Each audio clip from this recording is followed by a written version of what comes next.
രാഗദേവനും നാദകന്യയും പ്രണയതീരത്തെ പൂന്തിരകളിൽ മുങ്ങാങ്കുഴിയിട്ടു അറിയാ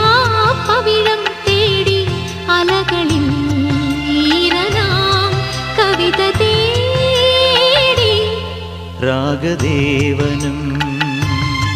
നാദകന്യയും